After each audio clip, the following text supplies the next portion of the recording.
अतिथि को द्वादशाक्षर मंत्र जप करी पवित्र होई निष्ठापर भाव द्वादश दिवस पयोव्रत पालन संपर्क में बुझाइले। कश्यप कहले जे यही व्रत पालनर विधि और महिमा संपर्क में से ब्रह्मांकठारु शुणिथिले। यही व्रत को निष्ठापर सहित पालन कले समस्त मनोवांछा पूर्ण हुए एवं प्राणी सकल संकटर उद्धार पाए। स्वामी उपदेश अनुसार अदिति विष्णु सेवा पाई व्रत पालन कले एवं व्रत शेष विष्णु दर्शन लाभ करी तांकर स्तुति सह निज पुत्र इंद्र मुक्ति पाई प्रार्थना कले।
सकल संपद मिलिब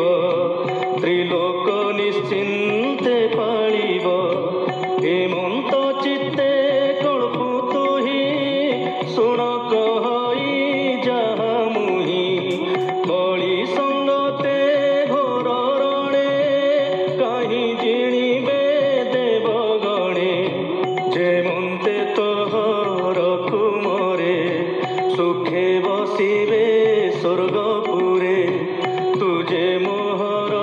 पाद गते से विलुपय व्रत मते।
ग्रह बले अदिति विष्णु गर्भे धरी शशांक प्राय मनोहारी दिन को दिन शुभ्र ज्योति जहि विजय विष्णु मूर्ति अदिति गर्भर संचार जानिले प्रभु वेदवर रजनी अर्ध काले अदिति निद्रा स्थाने बसी गर्भकु चाही प्रजापति आनंदे कले दिव्य स्तुति।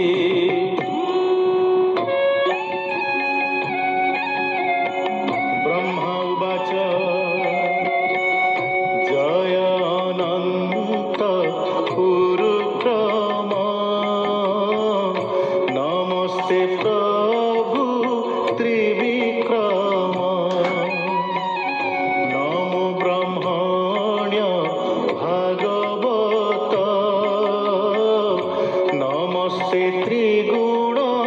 अजित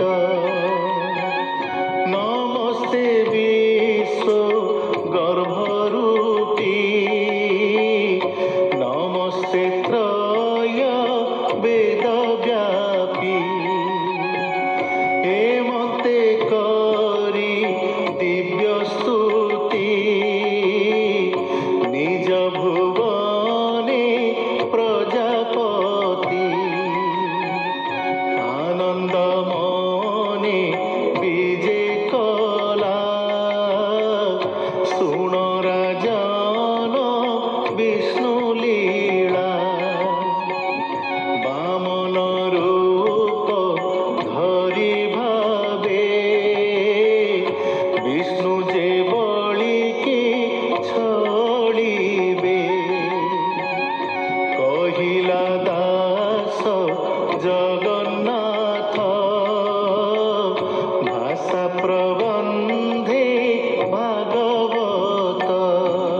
स्कन्धे वामन प्रादुर्भावे नाम षोडशोऽध्यायः। शुक उवाच शुणोऽभिमन्यु नन्दन जेमन्ते जन्मिले वामन अदिति पयोव्रत फले विष्णु जन्मिले तार कोले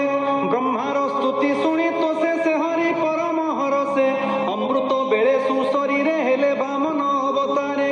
गगने जेन्हे दिन करो वामन उदरु बाहार अदिति तहु भूमि गते वामन देखिले अग्रते नील निरद तनु वर्ण प्रकाश कमल लोचन आजानु लंबे भुज चारि संख्याब्ज गदा चक्र धरी पीत बसन कटी भागे तड़ित जेन्हे नील मेघे सुगंध पवने आमोद गगने मंगल शबद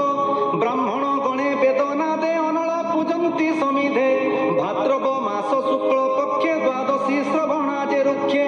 मुहूर्त नाम अभिजित ग्रह नक्षत्र सुप्रशस्त सर्व नक्षत्र तारा गणे प्रशस्त मंगल दक्षिणे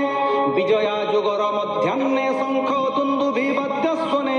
मृदंग पट्टः समाने शुभन्ति भेरीनादस्वने नाचन्ति अपसरा वृन्द गन्धर्वे ताल यंत्र वाद्य स्तुवन्ति सिद्ध विद्याधरे तुले किं पुरुष किन्नरे अदिति परे पुष्प वृष्टि जणे खंडिव जन्म ऋष्टि अदिति निज पुत्र देखि निर्मल कराबेनि आखि कश्यप जय जय वाणी मंगल वेद वाक्य भणी तत्क्षणे प्रभु भगवान रूप प्रकाशिले वामन बटु वामन रूप देखि मुनिये आश्रम उपेक्षी सावित्री मंत्र करने कहे जेणे सविता तेज बहे गुरूप इता देले कंधे कश्यप में खड़ा आनंदे अवनी कृष्णा चिन्ह देला शशांक दंड समर्पिला अदिति देला कौपिन आकाश कला छत्रदान मुनिये करे देले दर्भ कमंडलु जे वेद गर्भ शारदा देले अक्षमाला जमन्ते बुद्धि अनर्कला कुबेर राजा शुद्ध चित्ते भिक्षा पात्रे को देला हस्ते अंबिका भिक्षा देले आनी संगते विप्रगण घेनी मुनिये ब्रह्म तेज